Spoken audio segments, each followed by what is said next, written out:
peristiwa penanganan unjuk rasa yang terpaksa harus mendatangkan korban seperti Afan. Karena kalau kita lihat, saya juga melihat dari tayangan televisi, saya tidak lihat langsung bagaimana kendaraan taktis atau rantis dari Brimob itu menabrak pengemudi ojek online almarhum Afan. Bapak Presiden Prabowo sudah memberikan penyampaiannya hal ini dan beliau menerima kritikan, masukan, dan memahami dengan baik apa yang menjadi aspirasi masyarakat. Kita harus duduk bersama untuk mencari solusi yang terbaik. Kalau tidak salah yang dikeluhkan kan antara lain adalah tunjangan anggota DPR RI yang informasi banyak dikeluhkan oleh masyarakat yang menurut masyarakat perlu adanya revisi. Halo sahabat Boy Rafli, jangan lupa like, komen, dan subscribe channel ini. Salam sejahtera bagi kita semuanya. Salam Indonesia Harmoni. Merdeka!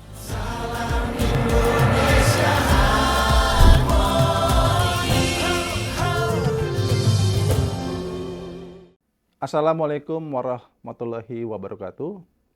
Salam sejahtera, Om Swastiastu, Namo Buddhaya, salam kebajikan, salam Indonesia Harmoni.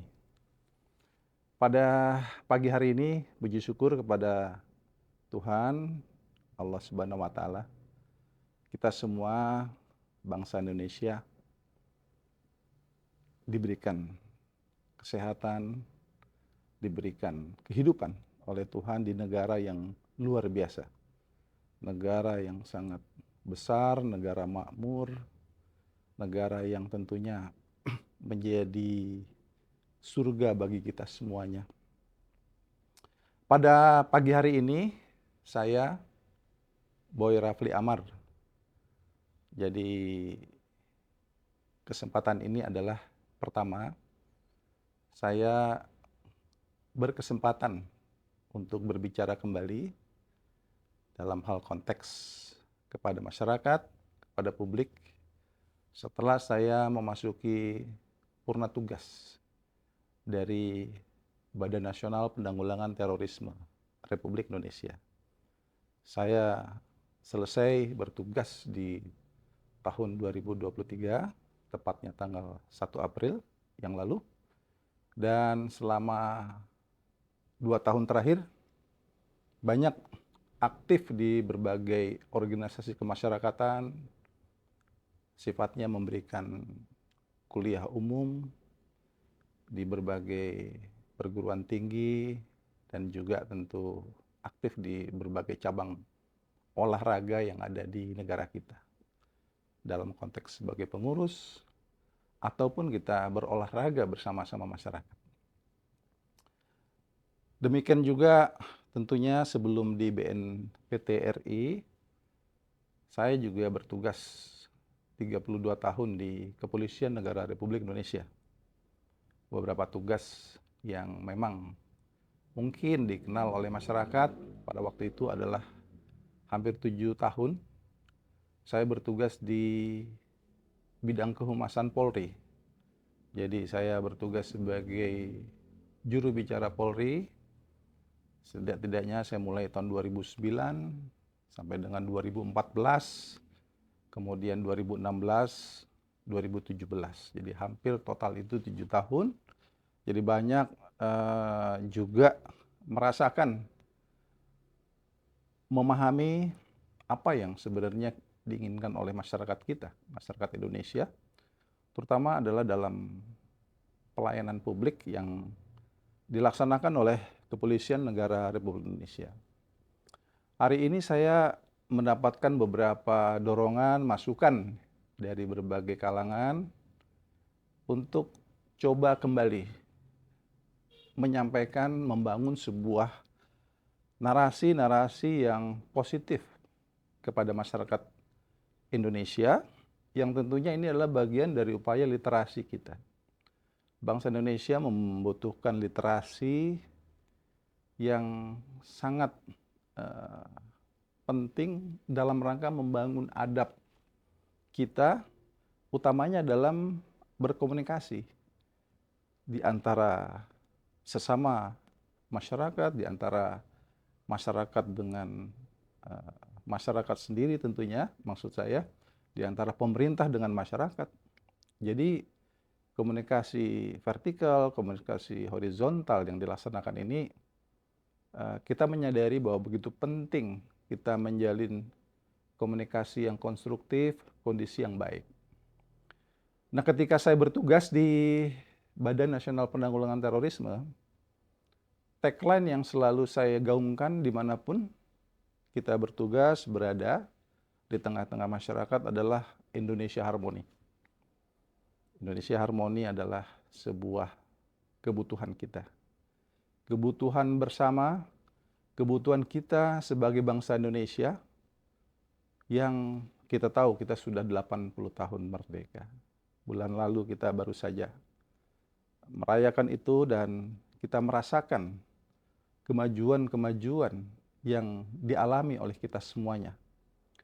Dan kita juga bangga, kita berterima kasih kepada para leluhur kita, leluhur bangsa yang telah mendirikan fondasi-fondasi yang bagus, yang kuat, kokoh sebagai pijakan kehidupan berbangsa, bernegara, yang di awal kemerdekaan telah menyusun konstitusi negara kita, Undang-Undang Dasar 1945.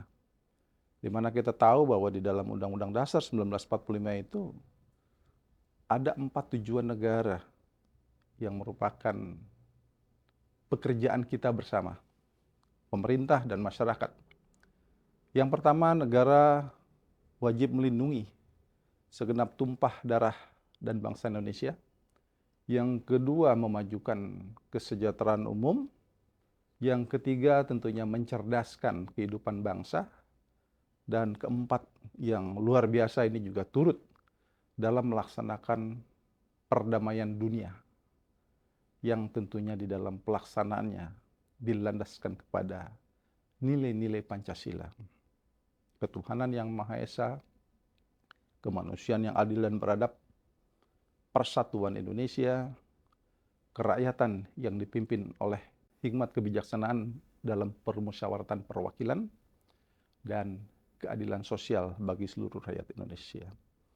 Jadi ini sebuah landasan konstitusi yang luar biasa yang diwariskan kepada kita semuanya.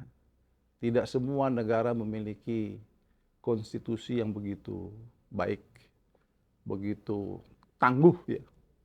Jadi konstitusi kita, ideologi negara kita Pancasila juga telah berbagai peristiwa merongrong kewibawaan konstitusi, ideologi Pancasila, tapi kita bersyukur kita tetap konsisten dengan apa yang telah diwariskan, dibangun oleh para leluhur bangsa kita.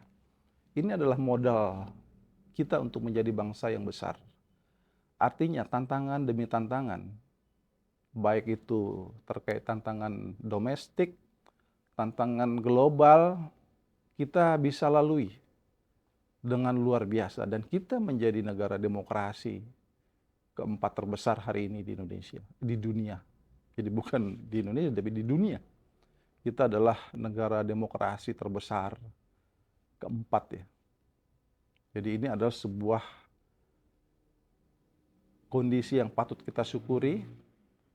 Legacy, warisan dari leluhur yang luar biasa. Kemudian juga kita melihat bagaimana perjuangan para pemimpin-pemimpin kita, para proklamator bangsa, Bapak Insinyur Soekarno dan Bapak Muhammad Hatta, yang tentunya itu adalah sebagai Presiden dan Wakil Presiden pertama Republik Indonesia, yang telah menanamkan kepada kita semuanya semangat perjuangan.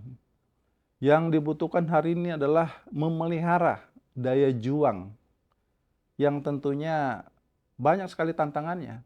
Kalau tantangan di awal-awal kemerdekaan kita sudah lihat beberapa peristiwa pemberontakan yang terjadi, ya, baik itu oleh kita kenal sebagai PKI, DITI, yang pernah terjadi di berbagai belahan negara kita, di berbagai wilayah. Tetapi hari ini kita bersyukur, akhirnya kita tetap komit, kita kembali. Demokrasi Pancasila, demokrasi yang dibangun oleh para leluhur bangsa kita, bisa tetap eksis hari ini. Jadi membutuhkan daya juang. Tidak mungkin semuanya ini kita bisa bertahan tanpa ada daya juang. Bukan mempertahankan kemerdekaan itu adalah dengan hanya kita memperoleh status secara politik, pengakuan dari dunia internasional, memiliki teritori, tetapi kita juga harus bagaimana mengisi ruang-ruang kemerdekaan ini mewujudkan cita-cita bangsa kita, yaitu mewujudkan masyarakat yang berdaulat, adil, makmur, untuk menjadikan bangsa Indonesia menjadi negeri yang baldatun thayyibatun warafun ghafur. Jadi ini adalah sebuah jalan panjang yang dari generasi harus kita pelihara. Semangat daya juangnya yang diwariskan oleh para pahlawan kusuma bangsa yang tentunya telah mengorbankan jiwa raga, harta benda, agar republik ini kokoh berdiri sampai hari ini sebagaimana yang kita laksanakan. Kita menyadari kita tidak berada di ruang yang kosong, ruang vakum ya. Kita berada di pergaulan dunia internasional yang tidak lepas dari pengaruh-pengaruh geopolitik, pengaruh-pengaruh aliansi geopolitik untuk semua melakukan hal-hal yang intinya mereka ingin melakukan penguasaan dunia, penguasaan wilayah secara kolektif yang dilakukan. Dan kita tahu juga sebagai bangsa Indonesia, politik bangsa Indonesia adalah politik bebas aktif. Jadi kita dalam kategori non-blok, tidak aliansi ke blok tertentu, tapi kita berada pada posisi yang non-blok. Berada di tengah, berada dalam pergaulan internasional, prinsip satu musuh terlalu banyak, 1000 kawan terlalu sedikit. Itu adalah sesuatu yang memang posisi kita hari ini.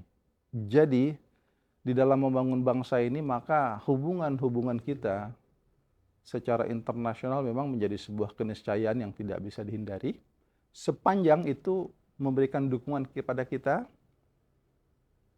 dalam konteks menguatkan kepentingan nasional bangsa kita.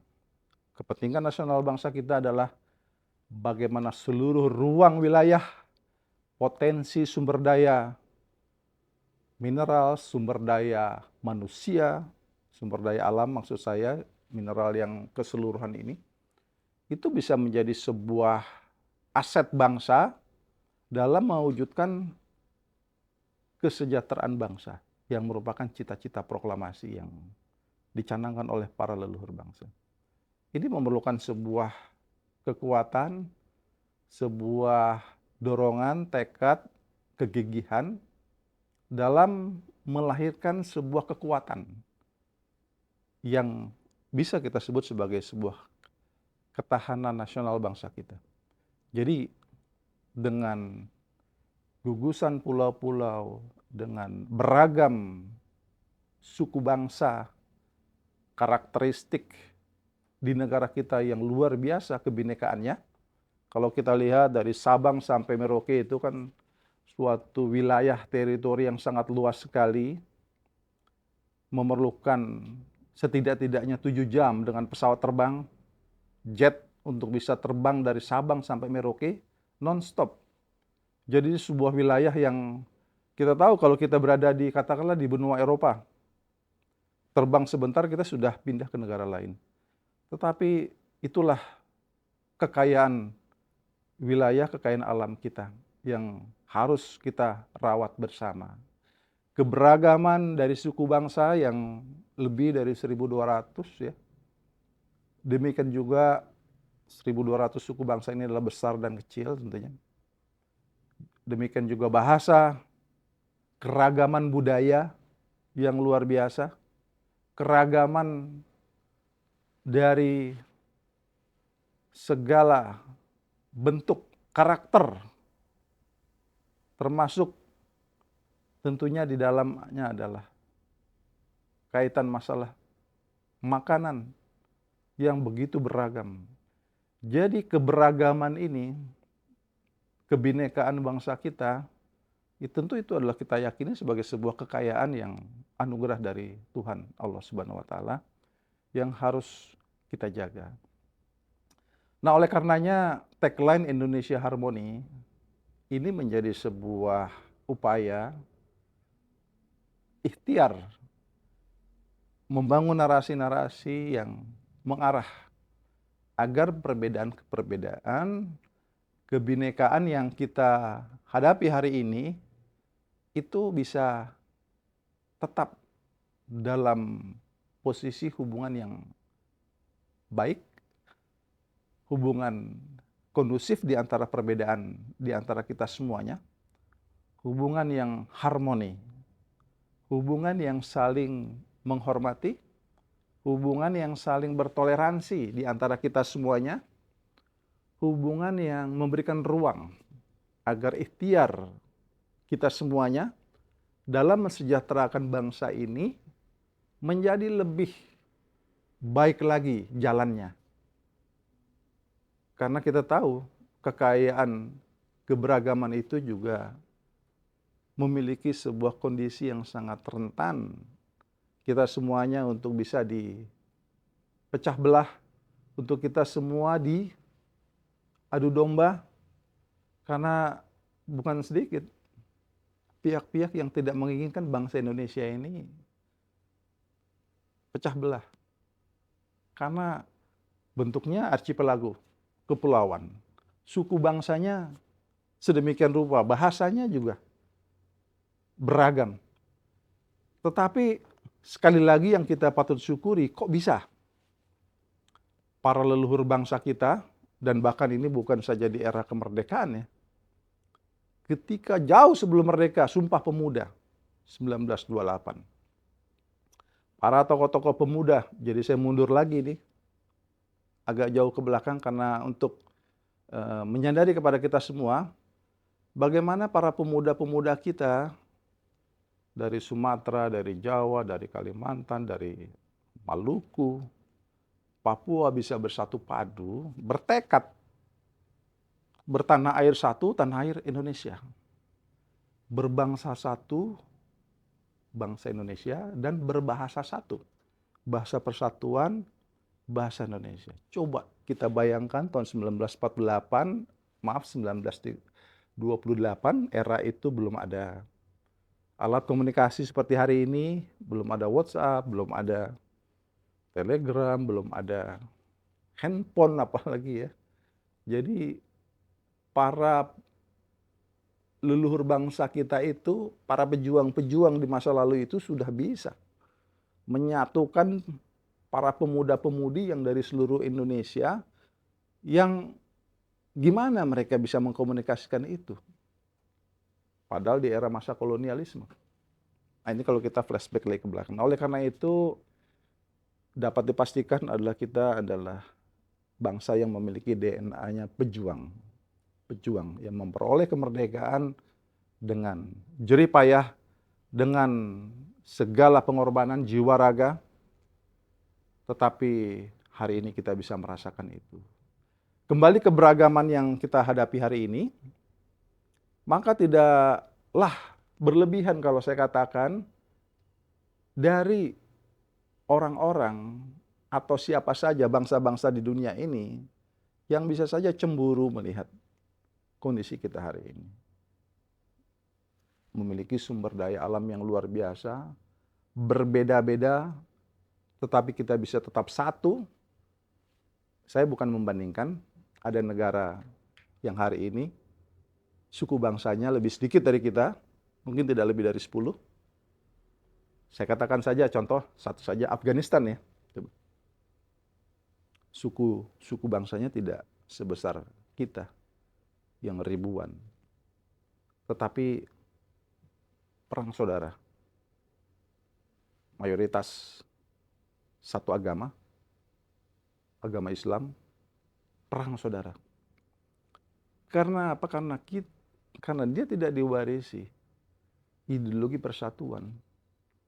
Tetapi semangat para leluhur bangsa kita itu adalah mempersatukan Nusantara yang waktu itu Republik Indonesia belum ada. Mempersatukan Nusantara. Mereka yang lebih sedikit tidak sehetero kita dari suku bangsanya, tetapi kita bersyukur. Nah, oleh karena itu yang perlu kita waspada sebagai anak bangsa yang hidup di tengah keberagaman ini adalah bagaimana kita memelihara keberagaman itu menjadi aset yang positif dan kita tetap hidup dalam suasana yang harmoni. Tiada lain bagi kita adalah membangun narasi-narasi yang mengajak semua pihak, para stakeholder, tokoh-tokoh masyarakat, tokoh-tokoh agama, tokoh-tokoh perempuan, tokoh-tokoh pemerintahan, tokoh-tokoh adat, dari yang saya sebutkan aja sudah beragam profil orang-orangnya. Kita bisa bersatu padu agar kita tidak mudah diadu di antara kita. Oleh karena itu, Indonesia Harmoni yang kita rintis ini adalah sebuah podcast komunikasi publik yang orientasi adalah untuk membangun persatuan Indonesia. Kita ingin semua kita bersaudara. Tidak mungkin tidak ada perselisihan di antara kita, pasti ada. Tapi bagaimana perselisihan di antara anak bangsa, semua bisa duduk secara damai dengan pendekatan dialogis, pendekatan musyawarah yang menjadi ideologi yang diwariskan kepada kita, bermusyawarah, bermufakat dalam menyelesaikan setiap masalah skala apapun. Ini menjadi jalan yang kita tempuh, tetapi bukan jalan yang diwarnai dengan kekerasan-kekerasan yang akan menimbulkan kekerasan-kekerasan barunya. Jadi tidak mungkin itu akan berhenti, pasti akan lahir lagi bibit-bibit kekerasan baru, karena kondisi dinamis ini tentunya apabila kita sudah masuk dalam sebuah skenario yang irasional, yang penuh dengan emosional, maka bukan tidak mungkin pada akhirnya di antara kita hanya saling menyakiti, saling melakukan tindakan-tindakan kekerasan yang mengarah bisa saja jatuhnya korban jiwa. Kita tidak ingin itu terjadi. Ruang publik podcast Indonesia Harmoni ini diharapkan ajang pengayakan kepada kita semuanya narasi-narasi apa saja yang tentunya terjadi, yang harus disikapi dengan arif dan bijak agar kepentingan publik yang lebih luas, kepentingan nasional yang kita junjung tinggi itu bisa menjadi sebuah kondisi yang tetap terpelihara dengan baik. Jadi tidak ada ruang sedikit pun bagi kita untuk mundur menjadi bangsa yang rugi, bangsa yang terbelakang di tengah persaingan global yang sangat luar biasa. Memerlukan kemampuan kompetisi yang luar biasa kita semua hari ini untuk bisa mensejahterakan bangsa kita.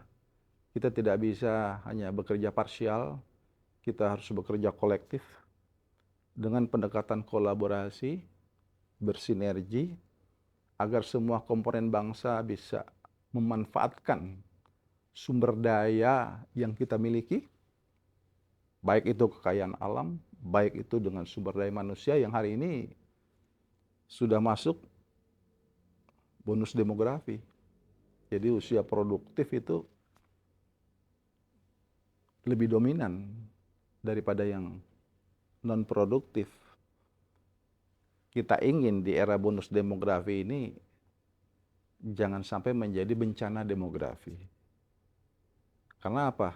Setiap anak bangsa yang produktif harus dapat berkembang secara baik, terpenuhi, dijamin hak-haknya oleh negara untuk dapat memberikan kontribusi yang positif terhadap bangsa yang kita cintai ini.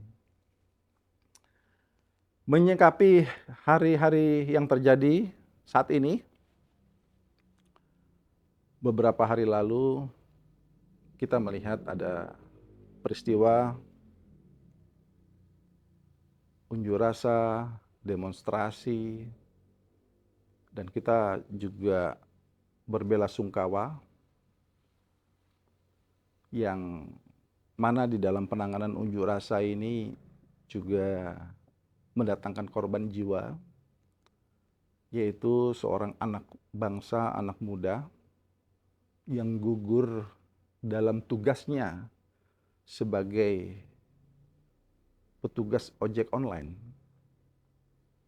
yang banyak kita kenal jasa-jasa ojek online hari ini, di mana yang bersangkutan bernama Afan Kurniawan, masih muda, masih sangat muda, lebih kecil dari anak saya, 21 tahun. Kita sangat berduka akan hal itu, yang seharusnya tidak perlu terjadi.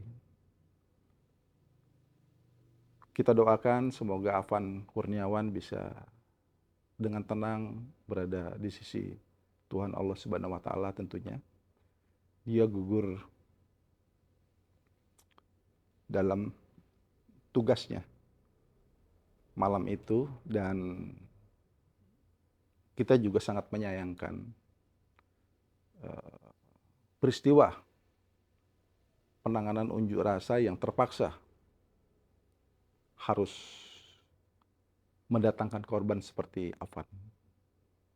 Karena kalau kita lihat, saya juga melihat dari tayangan televisi, saya tidak lihat langsung bagaimana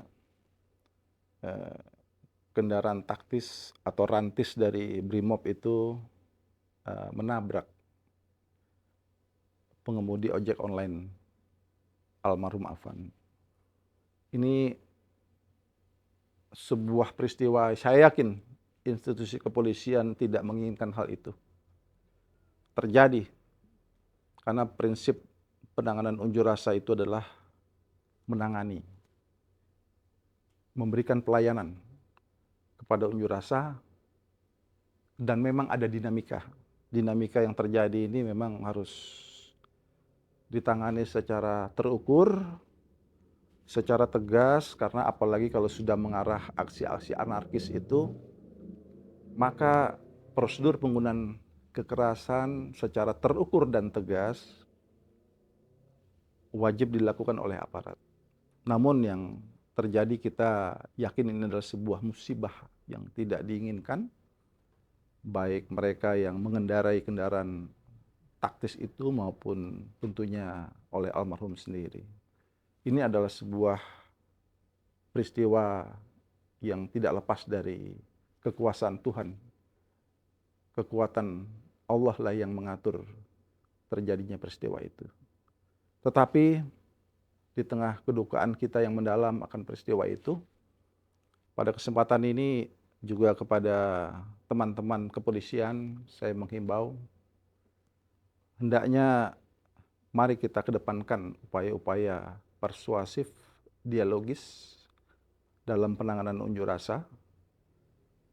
Ini harus dimulai dengan itikat memberikan pelayanan, hadir dalam rangka mengamankan, karena negara demokrasi hari ini memang memberikan ruang, Undang-Undang 998 itu memberikan ruang kepada masyarakat luas dengan persyaratan-persyaratan yang tentunya sudah ditetapkan oleh Undang-Undang 998 tentang kemerdekaan menyampaikan pendapat di muka umum. Itu adalah undang-undang produk reformasi yang harus kita yakini untuk melindungi para pengunjuk rasa, melindungi aparat, melindungi kepentingan publik yang lebih luas. Karena biar bagaimanapun proses pelaksanaan unjuk rasa yang dilakukan di area publik, kita tidak bisa hanya memberikan hak kepada yang pengunjuk rasa saja, tetapi juga kepada orang yang membutuhkan sarana fasilitas publik itu pun harus dijamin haknya terpenuhi. Artinya fasilitas jalan dan sebagainya yang tentunya milik publik, publik juga harus, yang tidak berunjuk rasa pun harus ikut diamankan dan berhak untuk diberikan pelayanan yang baik. Jadi kepada saudara-saudara kita dari Kepolisian Negara Republik Indonesia yang dibantu oleh Tentara Nasional Indonesia, mari kita lakukan sesuai dengan ketentuan yang berlaku, sesuai dengan hukum yang berlaku di dalam penanganan ini. Dan kepada seluruh masyarakat kita, mari kita sama-sama menahan diri, mari kita sama-sama introspeksi apa hal yang perlu kita dialogkan. Bapak Presiden Prabowo sudah memberikan penyampaiannya hal ini, dan beliau menerima kritikan, masukan, dan memahami dengan baik apa yang menjadi aspirasi masyarakat. Kita harus duduk bersama untuk mencari solusi yang terbaik, bukan solusi yang buruk bagi publik yang lebih luas. Apalagi seperti melakukan penjarahan, pembakaran kendaraan-kendaraan. Fasilitas publik yang dibakar itu kan dibangun dengan uang rakyat. Katakanlah terminal atau stasiun Transjakarta misalkan. Tentu kita merasakan rusak, pelayanan publik jadi terhambat. Demikian juga fasilitas jalan tol misalkan. Ini kan dipakai untuk orang banyak. Dan harus dipahami itu juga tentu dibangun oleh, didirikan menggunakan uang negara. Jadi kita harus menyadari itu adalah sesuatu yang menurut hemat saya perlu kita tinjau ulang. Nah, oleh karena itu di kesempatan ini, di awal rilis dari podcast Indonesia Harmoni, semoga contoh-contoh seperti ini juga menjadi sebuah contoh yang memungkinkan kita menjadi disharmoni sebagai bangsa.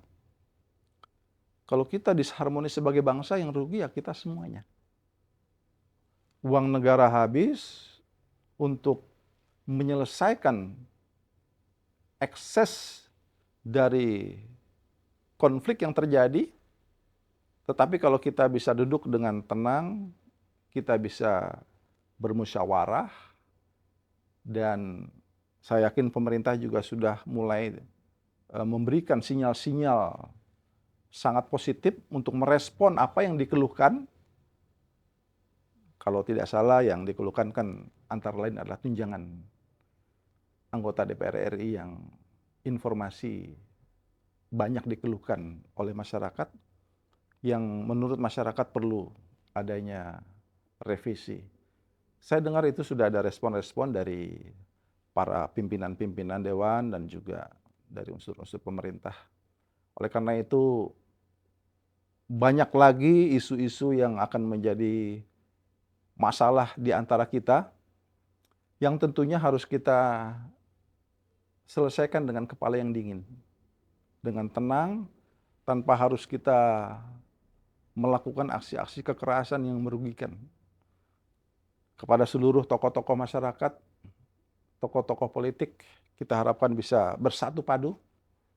Tokoh-tokoh agama mohon bimbingan, doa, agar tindakan-tindakan anarkis ini bisa kita eliminasi, tidak ada lagi tindakan-tindakan yang mengarah kepada hal-hal yang membahayakan masyarakat lainnya, masyarakat yang berunjuk rasa, termasuk tentunya aparat sendiri.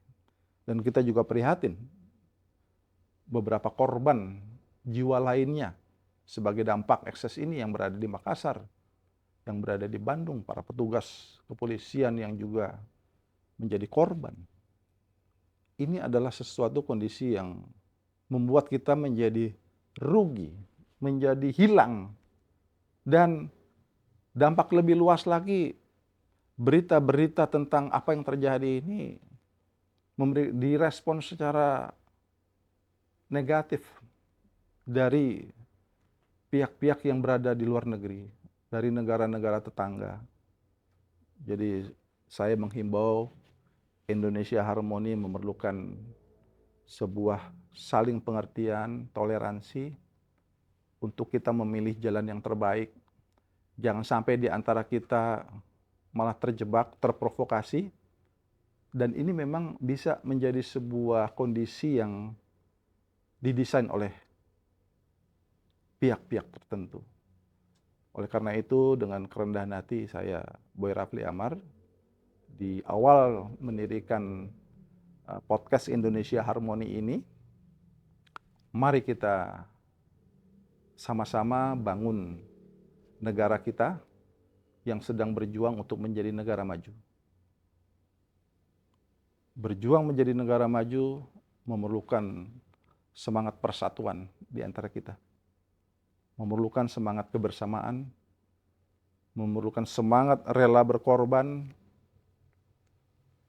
Kalau semangat-semangat ini bisa kita wujudkan, kita berharap kinerja pemerintah bisa meningkat, demikian juga pelayanan publik bisa semakin optimal, dan ikhtiar untuk mensejahterakan di berbagai bidang termasuk di sektor ekonomi yang sedang dijalankan hari ini, itu bisa memberikan efek positif kepada masyarakat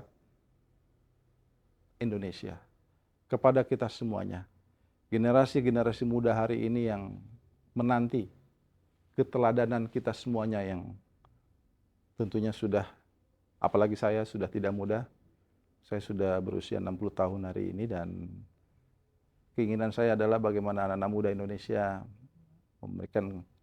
mendapatkan sebuah keteladanan, mendapatkan sebuah ruang untuk bisa menjadi generasi muda yang hebat, generasi yang gigih, tangguh, bertoleransi, kemudian bersatu padu, meningkatkan daya saing bangsa, yang inilah yang bisa kita tampilkan, kita banggakan, dan memungkinkan terjadinya lompatan-lompatan dari kita negara berkembang menjadi negara yang maju. Saya yakin itu kita bisa. Indonesia Harmoni ruangnya untuk sama-sama kita bahas. Di kesempatan yang lain kita undang tokoh-tokoh yang bisa memberikan pandangan, wawasan kepada kita, memberikan nasihat, memberikan tips, atau mungkin katakanlah dengan pengetahuannya bisa semakin mencerdaskan kita. Karena biar bagaimanapun tujuan negara adalah mencerdaskan kehidupan bangsa, salah satu di antaranya. Kita ingin berkolaborasi dalam ruang itu, kita ajak berbagai pihak untuk bisa menjadi bagian. Sama-sama kita bergotong royong sebagai ciri khas dari bangsa Indonesia, membangun kebersamaan, bergotong royong untuk menjadi negara yang tangguh, negara yang hebat, negara yang kuat, negara yang maju, negara yang bisa membahagiakan rakyatnya. Karena tugas negara adalah membahagiakan rakyatnya. Terima kasih. Wabillahi taufiq wal hidayah. Assalamualaikum warahmatullahi wabarakatuh.